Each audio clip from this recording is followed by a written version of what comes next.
Well, hello, my fine friends. Welcome back to Destination Discourse. I'm your host, Stuart Butler, joined today with the one, the only, the magnificent, awesome, spectacular, phenomenal Bill Geist. No, it's Adam Stoker, Yeah. and then the awesome Bill Geist. That's a pretty good curveball, Stuart. That was Yeah, good. you I like like one? it. Yeah. Yeah. Well, Adam, how are you doing, sir? I'm doing great, man. 2026 just feels different. I feel like the baggage of 2025 is behind me and got Mm. some tailwinds and I'm actually really excited for this year. Well, that's good. And we are joined with Bill Geist. The legend himself is returning to the show. Bill, we're glad to have you back. Yeah. Hey, thank you for the invite. I'm surprised you invited me back after I threw you that curveball a couple of years ago. Well, for those that don't remember, we asked like the guy that knows everything there is to know about board and governance for DMOs. We asked him to pick his pet peeve or the topic he really wanted to drill into, and the dude did throw us a curveball. He went for calendars of events, and I got to tell you, you led me on a rabbit hole. It was a great episode, and it's one of my pet peeves too. We've been trying to work on solving that problem since that episode, and we're about halfway there, I think, but we're not the full way. So thank you for the All inspiration. right. You bet. Thank you. And I also want to call out too. I had the pleasure of getting checking something off my bucket list since being in the industry. You know, there was two titans of industry podcasts that I wanted to be participating in, and one was Adams, and his barrier to entry is pretty low. I mean, he let me do 5 straight episodes on his back in like 2024.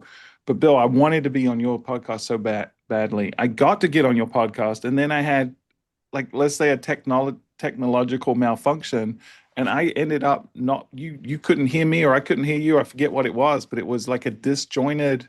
You did a phenomenal job with the edit to make it sound like we were actually having a conversation, but you ended up typing the questions to me and I would respond verbally. It was Oh, no way. yeah, Yeah. it was really clunky, and so maybe And in I'm sure that, 2026 I can come back and redeem myself. But you yeah, did a I'm great sure the job with the tech was edit. all on me. We're way out in the country and our internet sucks. So it was, Oh, shoot.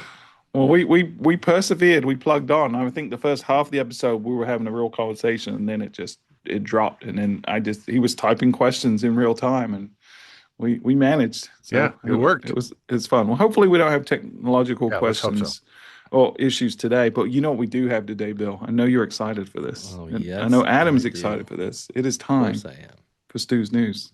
Tell you what you need. It's Stu. You like sing See, too. Bill responds the way people should, like stoic. There's no movement, not even a head bob from Bill. I was just looking at that going, I don't think Bill likes it. He's I don't know what's the It's inner growing on monologue me. there. It's growing Is on it? me. It really is. Yeah, Yeah. I mean, yeah, I guess that's one way to describe it.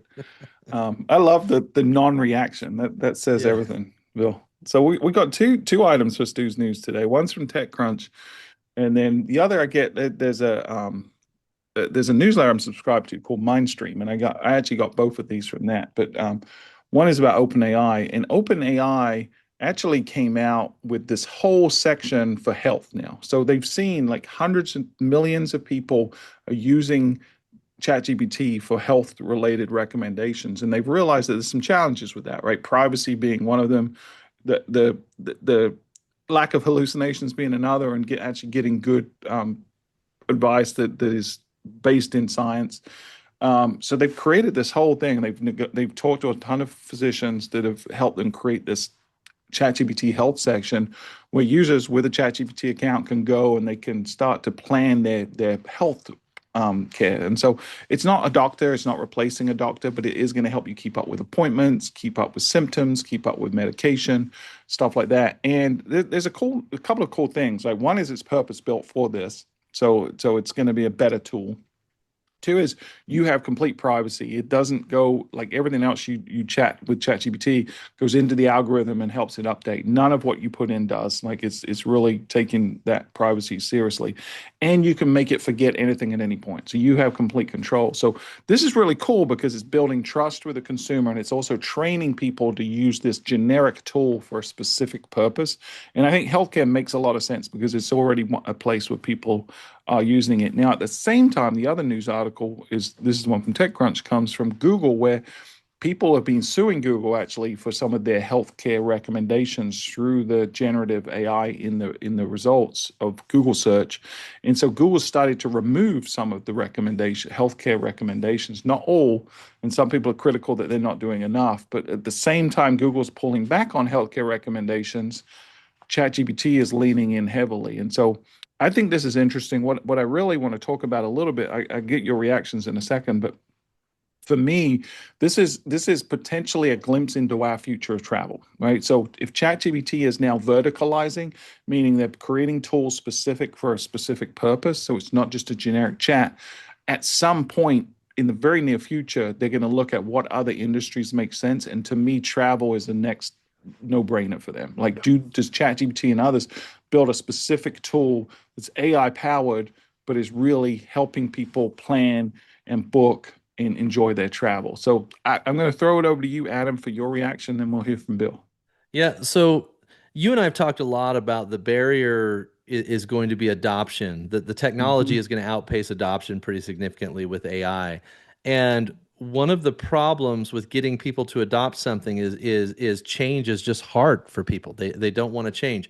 So Yeah. how do you get people to change? Well, number one is you take something that's just indisposable in somebody's life, which is their healthcare, and you become a critical part of that. And so I think what we're going to see, just like you mentioned that this is a window into where it's going for travel, I think this is also a demonstration that these AI companies are going to continue to try to become our companion in everything that we do and add value in everything that we do, because that's how you get the adoption. So if I, for example, can only use the LLMs as something that helps me in my career and the work that I'm doing, but then when I go to the doctor, I don't really use it, there's a disconnect, I turn it off, right? And these guys Mhm. are now very clearly, in my mind, the strategy behind this is the only way to solve the adoption is to make it so convenient that it's more convenient than not using it, right? And so I think that's where it's Yep. headed.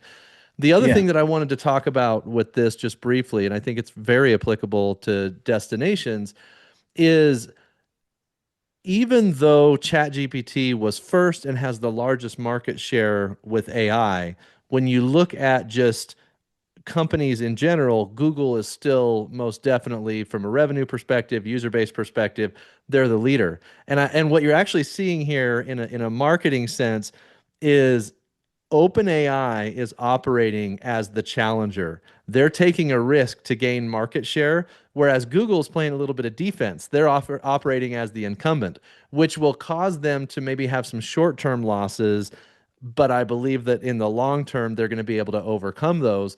But I do think it's interesting to watch the challenger incumbent dynamic at play here, where OpenAI is willing to take a risk and try to grab some market share, and Google's playing defense. I think that's fascinating.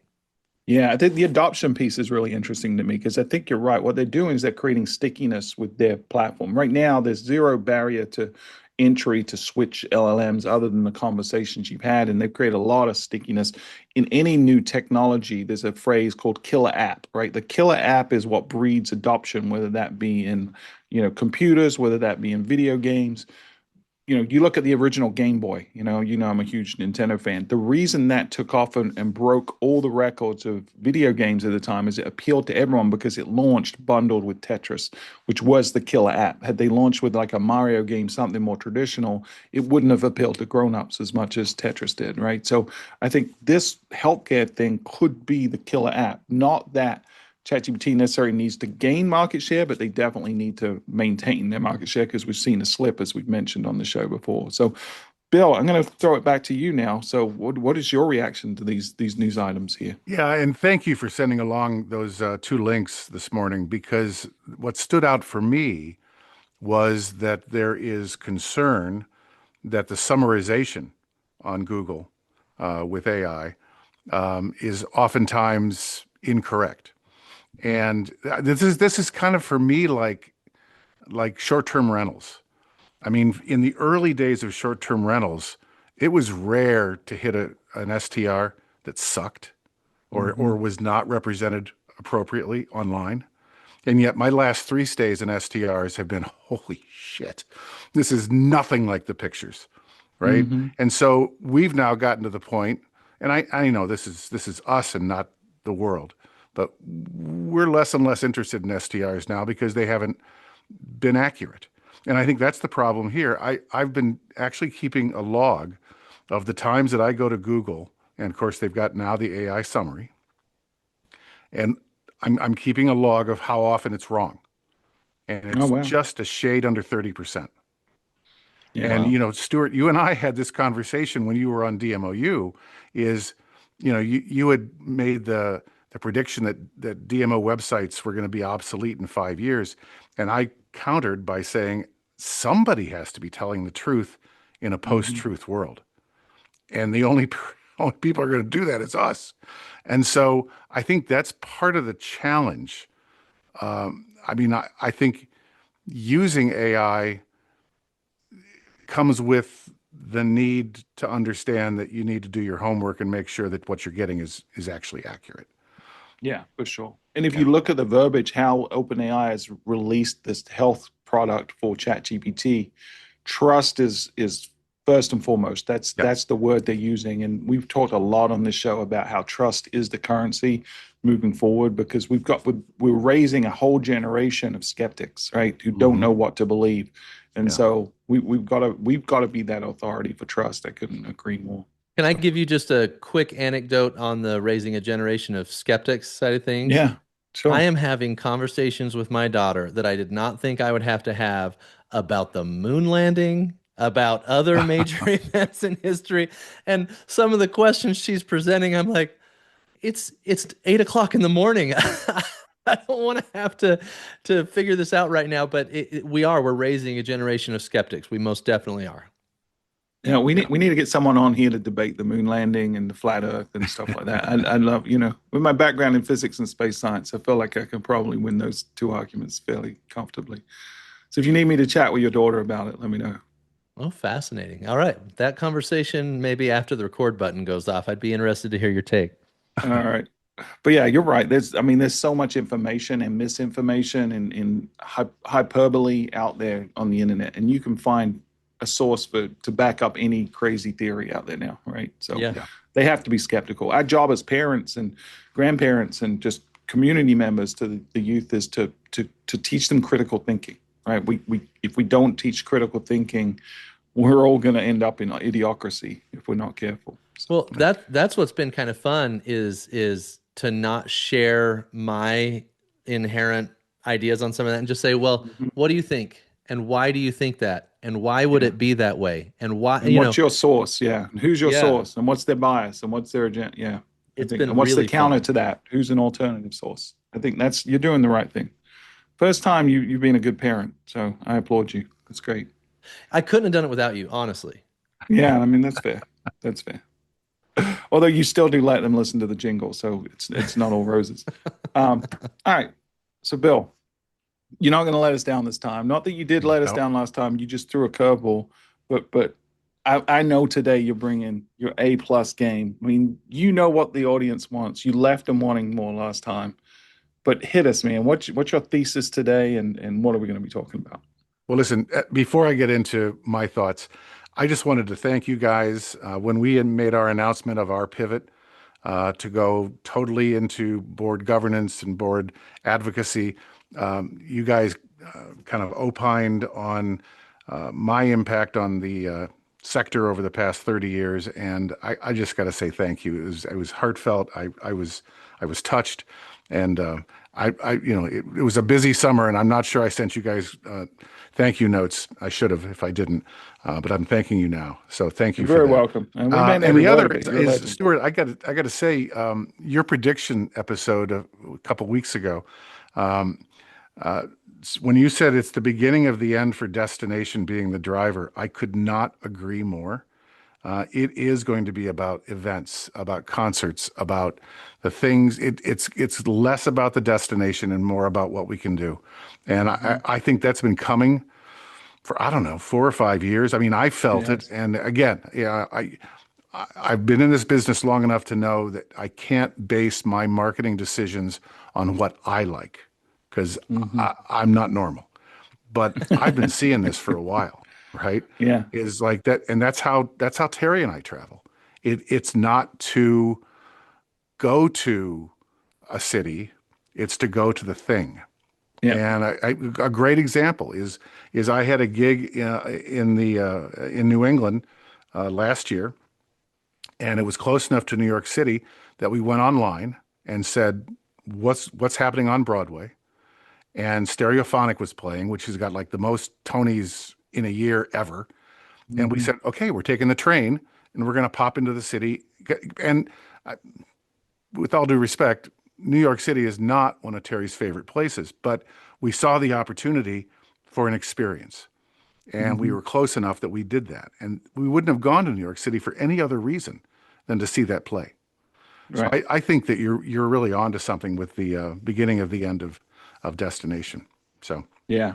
Just what do we do with it now is going to be yeah, the question, yeah. right? How So do we with respond? with So, with that, so this year at Destination International's Advocacy Summit, they had one of the best keynoters that I have seen DI put on the stage in a while. His name is David Allison, and David, at one point in his presentation, said that every problem is a people problem.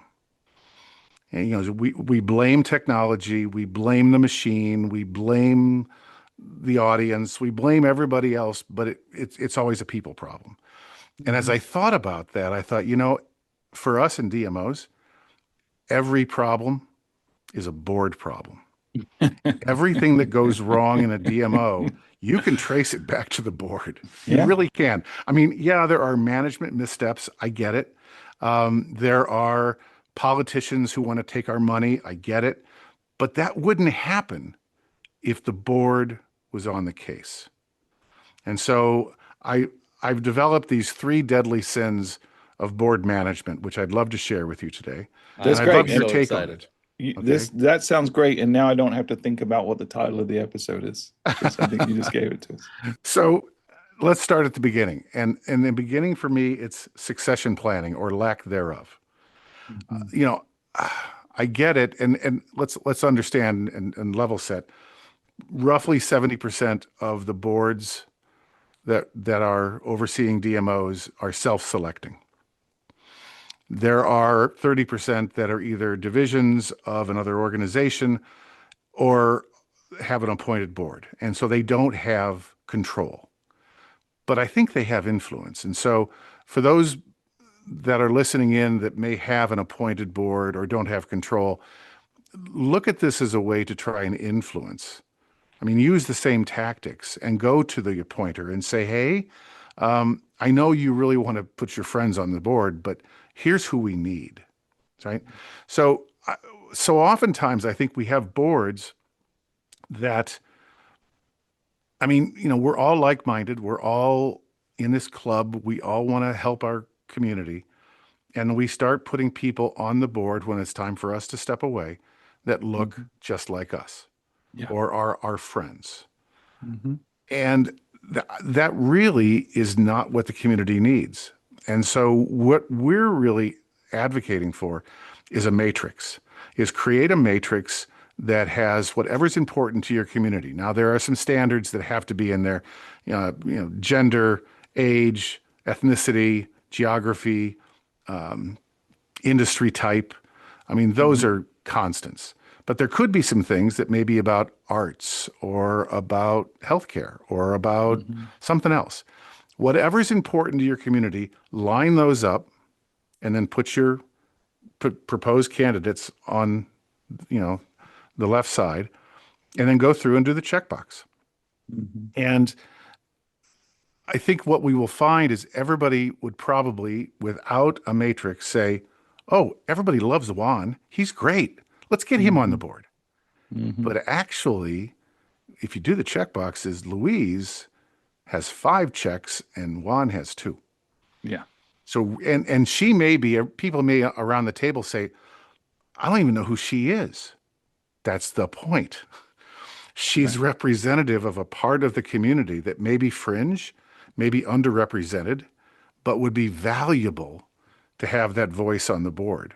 And her relationship to that sector of the community, now she can, as Seth Godin used to say, idea virus them and get them to be supporters of the DMO. I, Yeah. I think that just having a board that continues to be usual suspects is part of the problem. And I Yeah. think that there's a degree of laziness there. There's also, I think, a degree of there has been this philosophy over the years that the CEO doesn't participate in board selection. And I think Hmm. that's wrong.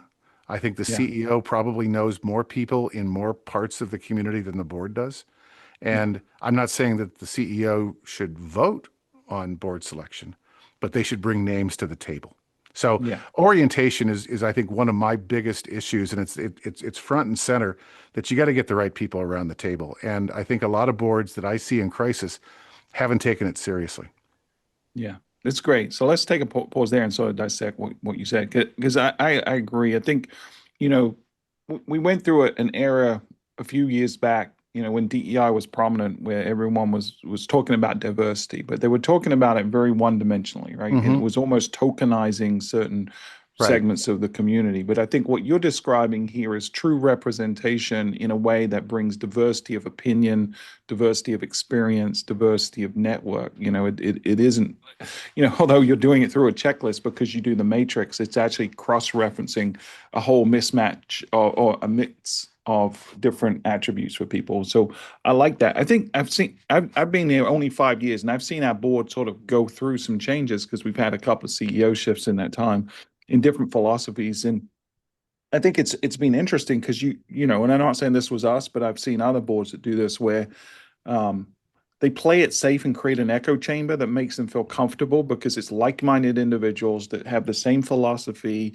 and everyone's in agreement, and the board becomes a rubber stamp for the organization. But what it's not paying attention to is the external threats and the criticisms and how do we actually deal with these head on. And so I'm very happy with the last year or so here, especially where we had a chair this past year who was kind of a maverick in a lot of ways, just personality wise. He's a bit of a challenge the status quo kind of guy, and he really rebuilt our philosophy related to the board meetings to make them not about us staff reporting to the board, but more about dialogue and debate and discussion. And we've really done a good job to build a board that is diverse in opinion and doesn't agree on everything, and we've got a couple of big topics that we're going to tackle this year, and I would confidently say that I don't know which way some of the decisions are going to go because we've got a board that's 50-50 split on some of these topics, and I think that's the healthiest thing we can do for the community.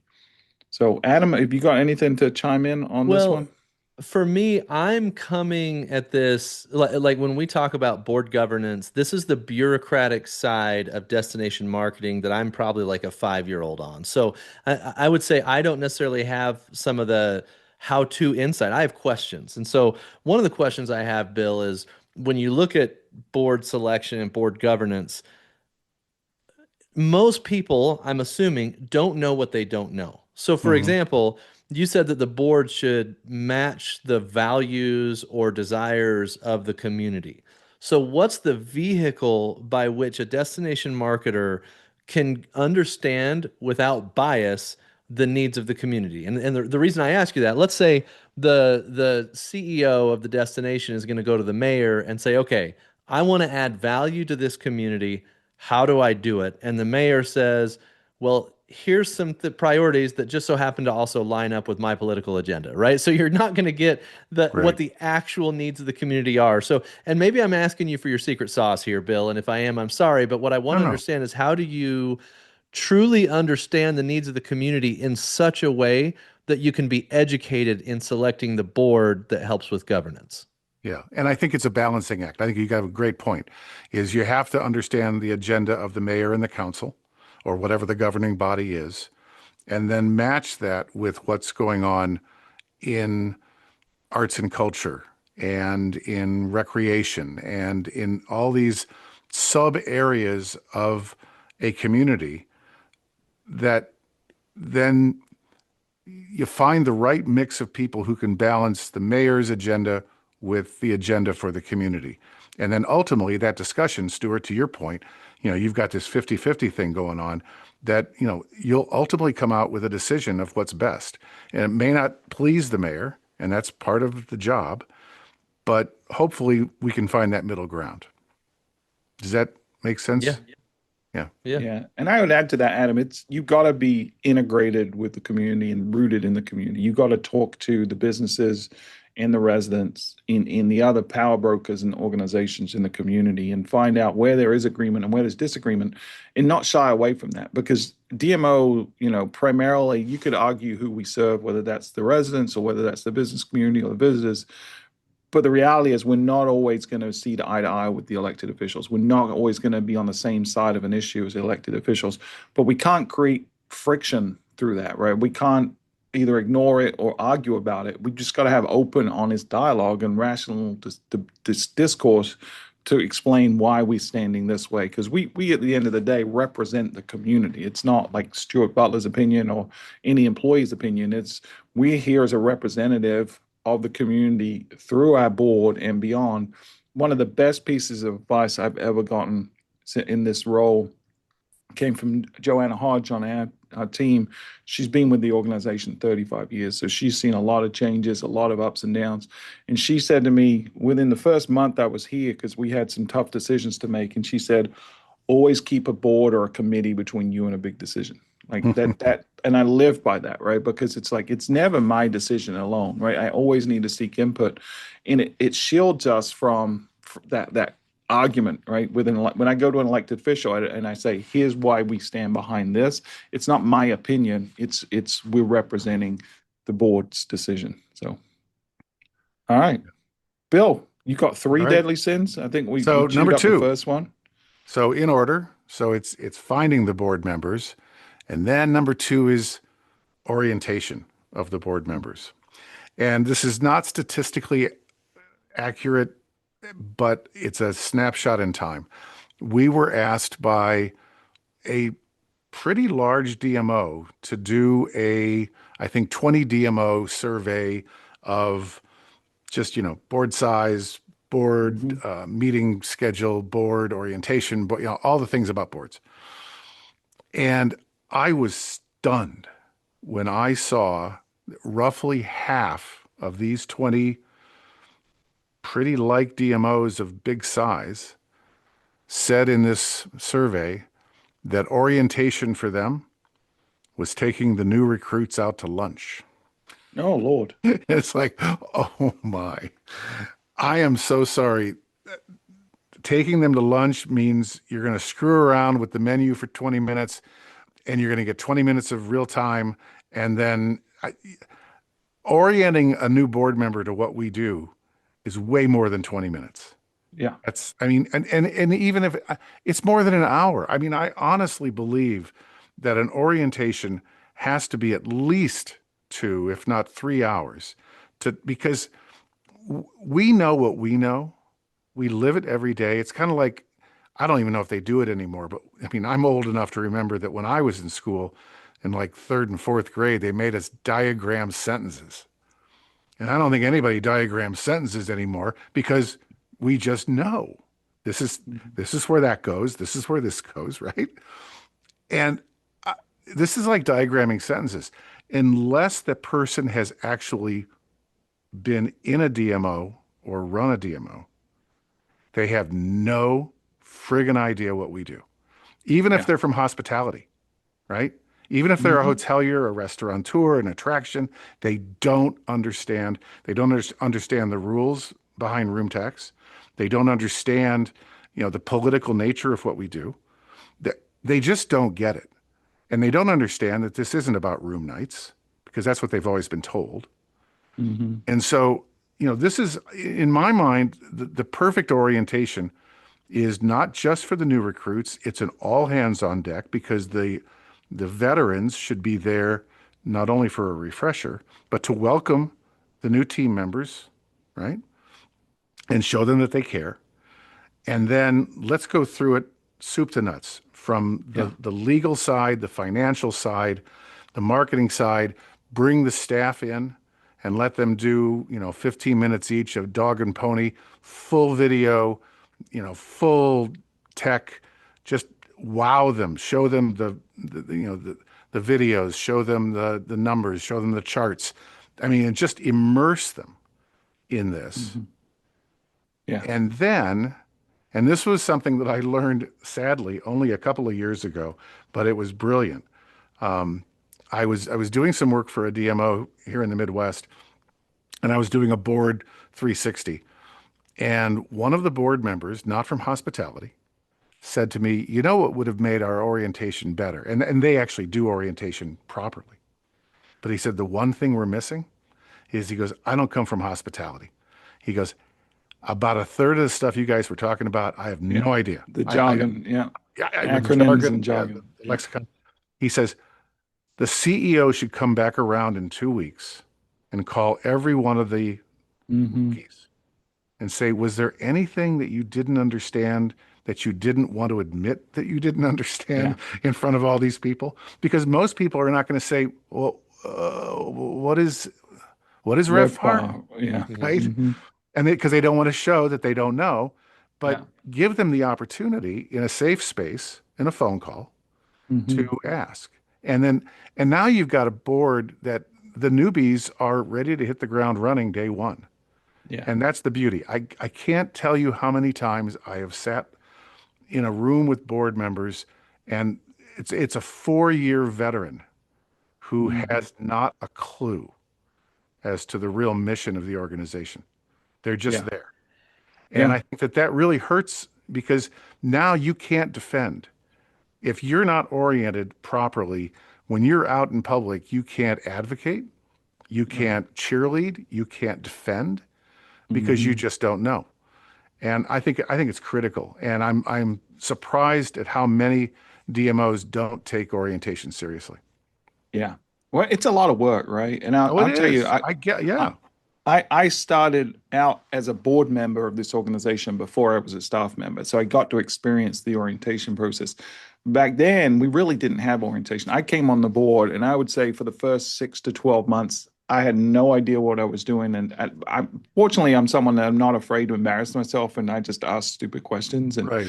I sort of got up to, and every time I asked a stupid question, at least two or three other board members would come to me after the meeting and say, "I'm glad you asked that question because I Yeah. had no idea Right. either," right? So they're all struggling.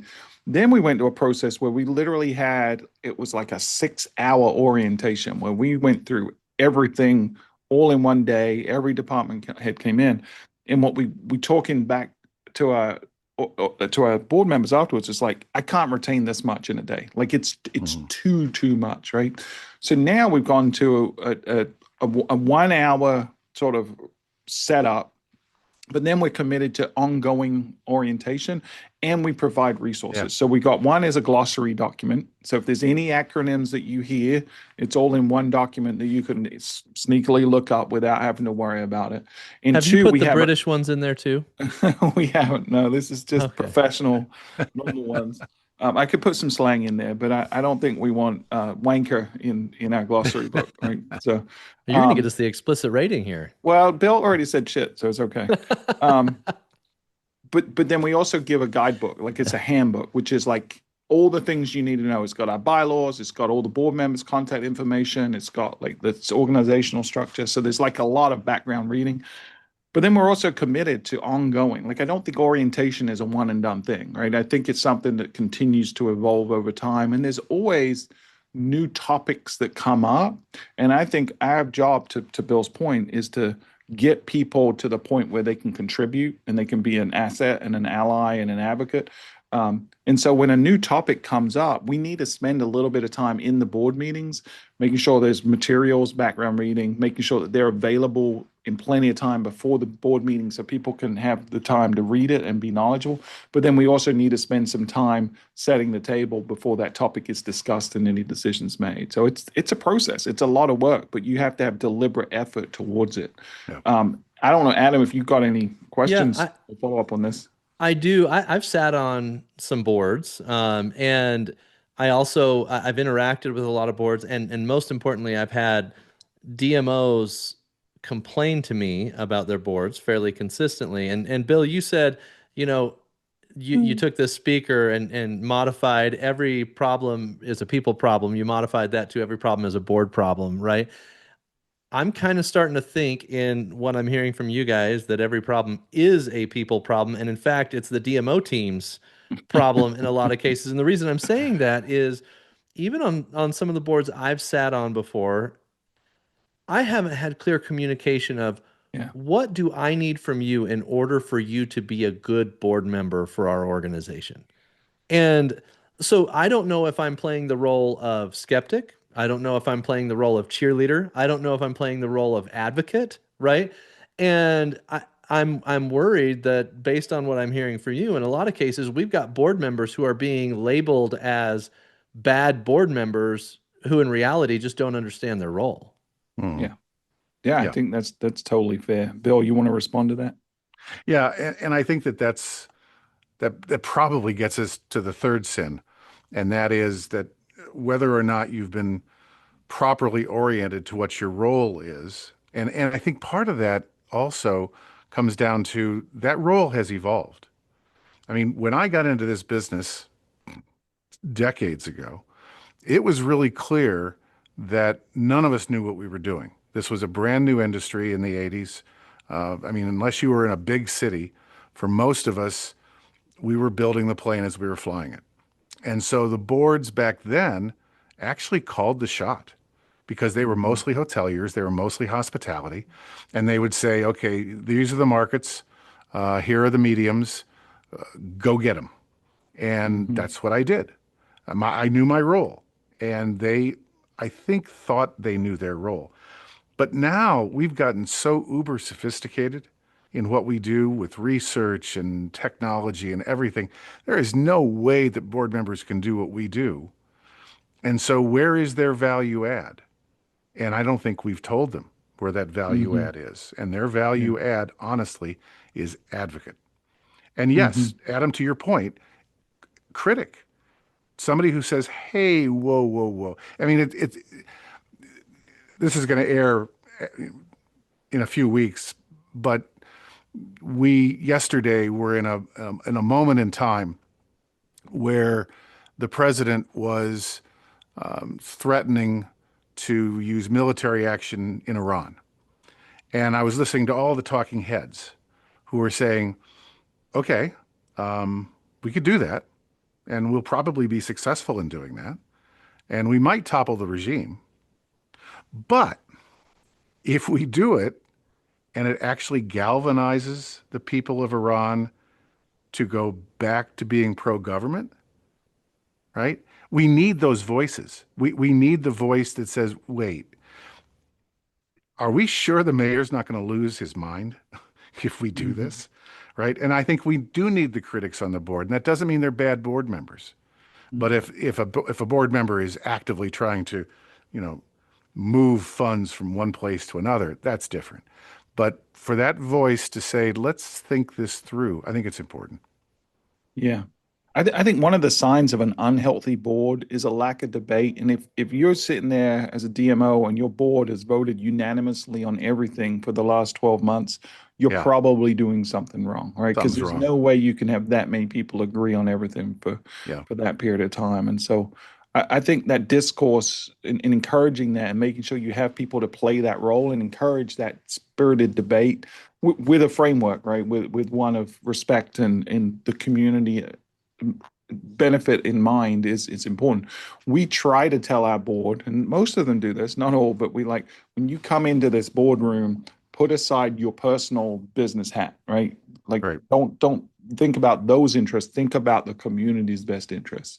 But we definitely have some, and we make sure there's at least one on exec every year that is that cautionary person that's a little bit more, whoa, whoa, whoa, hold on, let's think through this. But then we also need some folks that are hard chargers that are going to get stuff done as well. But I think to your point, to Adam's point, knowing your role on the board is and knowing that that might Yeah, evolve and spelling that out is important because we need every board member to be our advocate. And if they're not equipped, they're not educated, and we don't give them clear guidelines, they don't know how to be our advocate. They don't know who to talk to, what to say. So it's our job to prepare. I'm kind of leaning with Adam. Like I feel like your every problem's a board member. Board problem is it's really a systems and a process problem that comes from the staff. But I think they can all be solved. And I'd love to see, I know we have Robert's Rules of Order. I'd like to see Bill's Rules of Board Governance come out and us all sort of toe the line and have a standard of how we select, orient, and operate a board. It would be amazing. Yeah, one of my favorite veterans of the industry was a guy named Tom Barrett. He used to run Stevens Point, Wisconsin, DMO. And every time the concept of Robert's Rules of Order would come up, he says, "Yeah," he goes, I like Roger's Rules of Order, which are a lot less serious, right?" So Yeah, anyway, number yeah. three, and this really gets to where you've been going with a number of your comments, Stuart, and that is a lack of engagement in meetings. I see, sadly, so many DMO boards that it is absolutely choreographed and orchestrated, and there is report, report, report, report, and there is no time for conversation. And Hmm. every time that happens, it may not be this year and it may not be next year, but at some point you're going to have somebody on that board push back and say, "Why am I coming to these meetings if Yeah, you never ever let me talk?"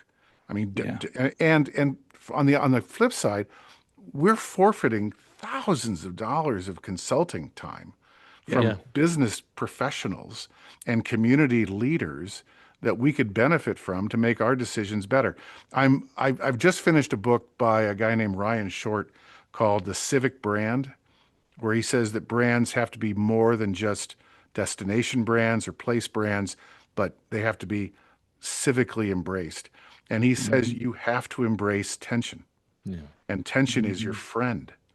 That's hmm. where it gets you the best decisions. And Stuart, to your point, and Adam, also you, is we need that kind of interaction. So one of the things that we push pretty hard on is that depending on how long the board meeting is, and let's just assume it's 90 minutes, I believe at least 20 or 30 minutes has to be an active discussion about what's going on right now or where Yeah, we're going next.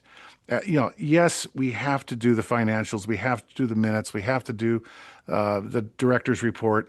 I get that. And we need a couple of minutes to talk about marketing successes because we can't have board members out there in the community and somebody says, "Hey, I saw that new video that you guys did. It was wonderful." And the board member goes, "Huh?" I mean, so they have to know what's going on. I'm not saying that the meeting is a 90-minute free-for-all of conversation. And yet, I get pushback from some CEOs who say, "I don't want them, you know, freeballing what we could be doing next." And I yeah. said, "This no." I said, "That's not what I'm saying. What I'm saying is, let's have a topic. Hmm, Not what do y'all think about Facebook? It's hmm. okay. There's people talking about a new convention center. There's people talking about a new riverfront thing. Whatever it is, let's talk about how we can be that value add and let Hmm. people engage. And when they engage, then I forget who said it, but somebody said, if you have a board meeting and you look out the window at the end as everybody goes into the parking lot and they're all standing in the parking lot talking, that wasn't a good board meeting Right, because they're having right. the board meeting in the parking The lot. secret meeting, yeah. Right. And Yeah. so I think that's the third is I know for some it's scary. They don't want to be told what to do, but if you can orchestrate the topic, I Hmm. think that it Yeah. engenders real support from the organization, from the board. And I think from those board members, they're more willing to go out and represent. Yeah. So this one I have strong feelings about. I actually, there's an organization that I've been a part of in the past that invited me to a kind of advisory discussion. And when I got there, it had been pitched as a Q&A session. How can we all be better partners, all this kind of stuff. And I was in a chair for hours with the Q&A session never happened. And then we were told, "Thank you for coming." And that I've also been on boards where it feels like the entire thing is eaten up with presentation after presentation after presentation. And it's like, well, this could have been an email, right? And Yeah. and I think Hmm. that's if you have me on the board for me to contribute and share my opinion, well, I feel valuable at that point. if I'm there for you to teach me something, which of course I'm comfortable with, but it's not what the dynamic was structured for and pitched to the board member for. And what you do in that case is turn an advocate into a detractor because they don't feel heard when that was the whole premise of why they were on the board in the first place. I was Yeah. on a board for 6 years, um, quarterly meetings all over the country. I spent thousands of dollars to attend those meetings. And in 6 years, I was given the opportunity to speak once. No. And it's like, wow. Yeah. And it's like, guys, I'm the board guy. You put me on the board for a reason. And you're absolutely ignoring the tenets of what we've been preaching for decades. Yeah, we have a philosophy, and this is fairly new to our organization because we've gone through this restructuring. But a lot of times people say, well, these people can't be on our board. They don't have time, right? And those are the exact people you want on your board. The people that don't have time, but willing to prioritize this meeting because there's value to them both ways, reciprocal value. I think another real good litmus test for every DMO is to look at attendance. If you're not getting close to 100% attendance at your meetings, that means they're disengaged. That means they don't see the value and they don't prioritize this. Because if you're doing your job, you're going to get close to 100% every meeting because people come there genuinely thinking they're providing value. And to your point, Bill, what an untapped asset for us as an organization. These are CEOs and owners and operators of big companies. They have so much institutional knowledge, so much more collective knowledge than we do internally. If we're not tapping into that resource, then we're doing our community an injustice. So encouraging dialogue, encouraging discourse, making sure that they're engaged in a meaningful way. I learned this from Stuart Cullivan with MMGY. I've quoted it on the show before. He got it from someone else, but we'll quote it to him. But when you engage, people will defend. When you just share, they'll criticize. We got to engage our board, right? Because then they'll become our knowledgeable advocates outside, but they'll also become our trusted counsel inside, and they can steer us and guide us. We should be board led, and I'm not saying we should give them carte blanche and let them run our Facebook campaigns, right? But they should be advising us and directing us. It's a board of directors. That's its name. They should be directing us. So this is And Bill, go ahead. Oh, I just Adam. want to ask you a question, Bill, and it's in the same vein. What does your perfect board meeting look like? So if we've got 60 minutes, and I know that every board meeting is different length, but let's just use this hypothetical meeting as a 60-minute meeting. How much should be informative to the board and how much should be open discussion? And like, what is the structure of that perfect board meeting? If I built my board meeting, it would be 1/3 of necessity, which is the legal stuff, the financial stuff, the stuff we need to deal with. 1/3 reports and 1/3 conversation. And I think 60 minutes, I know we're all busy. That's not long enough. it's not long enough. I kind of favor 90 minutes, the same way that I do not favor quarterly meetings. I don't think you're a destination leader if you meet every 3 months. I think if there's a big issue in the air, it's monthly. If things are going along pretty good, every other month is fine.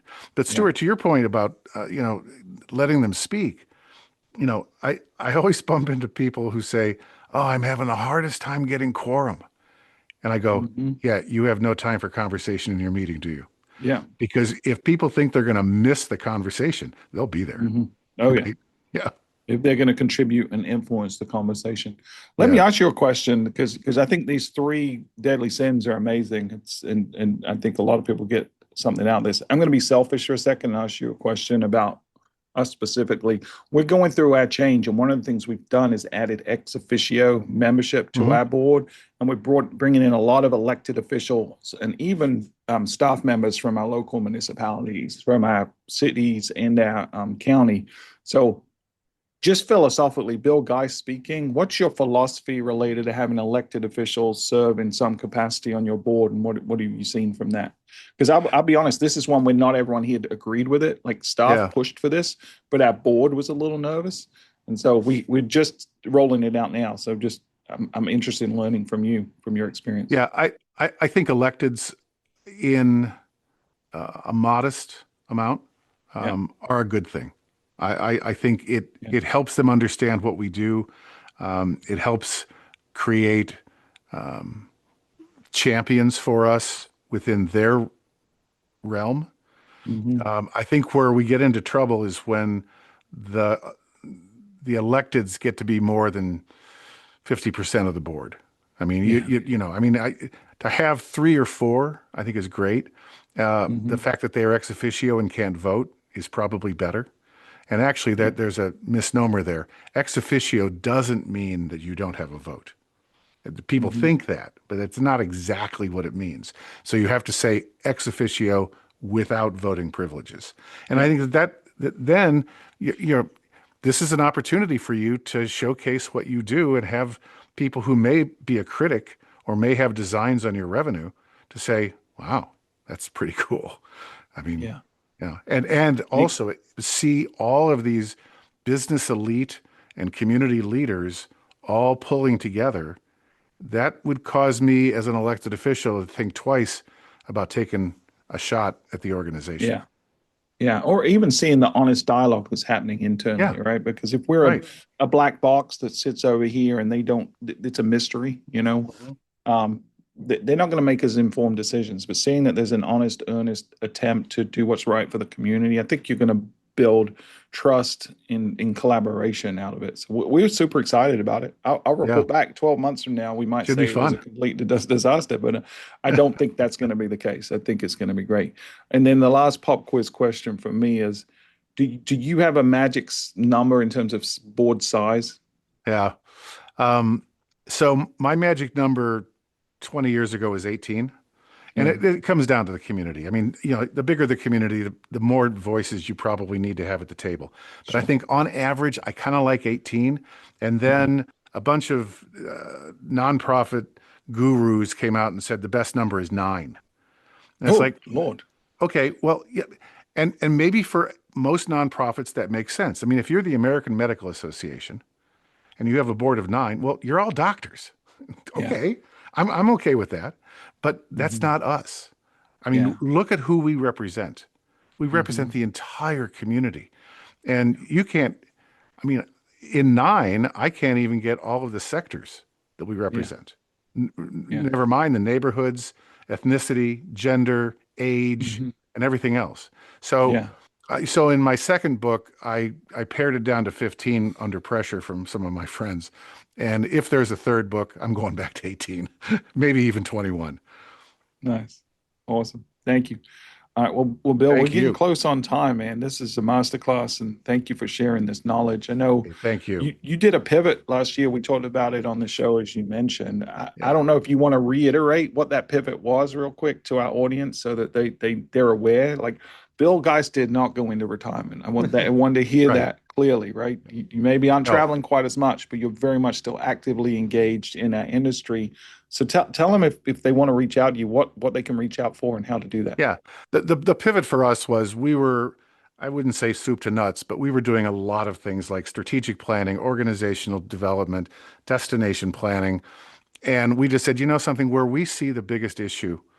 And part of this is from the Board Leadership for Destination Symposium, which just happened a few weeks ago for the fourth time. And when I watch board members from around the country and around North America get together and begin to spark, it's like, wow, they have never had the opportunity that we have at industry conferences to interact and learn from our peers.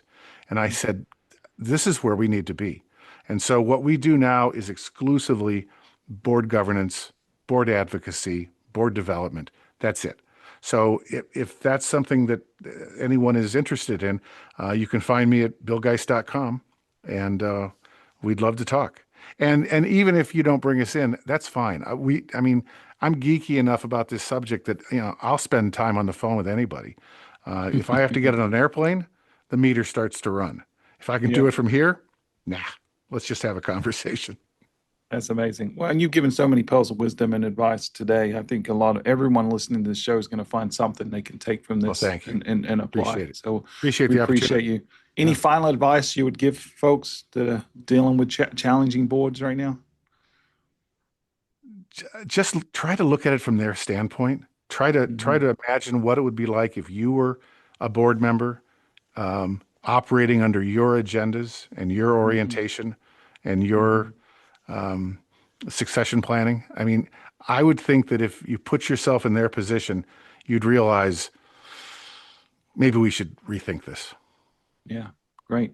Thank you, Bill. It's masterclass Thank as you. always. We'd love to have Thanks, you come Adam. back on and wax lyrical on events or whatever you want to next time. Adam, if they want to find you, where can they do that? Well, I want to say, first of all, the answer to the question you just asked Bill is different than the answer Bill gave. He's very kind to give the answer that he did, but if you're having a problem with a board or a board member, you need to call Bill Geist is what needs to happen. So that's the answer to that question.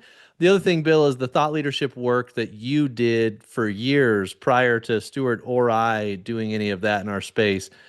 Not sure if we would have done what we've done if we hadn't seen that it was possible to do before we did it. So I think you've done massive, massive work in this space that's going to pay dividends for long after any of us are in the space. And I think that's a really amazing service you've provided to the industry. Very really kind. cool. Thank you. And I'm excited to see what you do with your new pivot. And I already know your conference is selling out, so it's pretty amazing that that's happening. If anybody wants to reach out to me, you can reach me, adam@thebrandrevolt.com.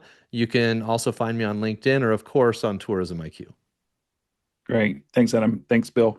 You can find me at stuart.butler@visitmontbeach.com or on LinkedIn. And please leave a review, leave a comment. We're going to actually, in an upcoming episode, read a couple. So we've gotten some really good reviews and comments recently, but we'd love to.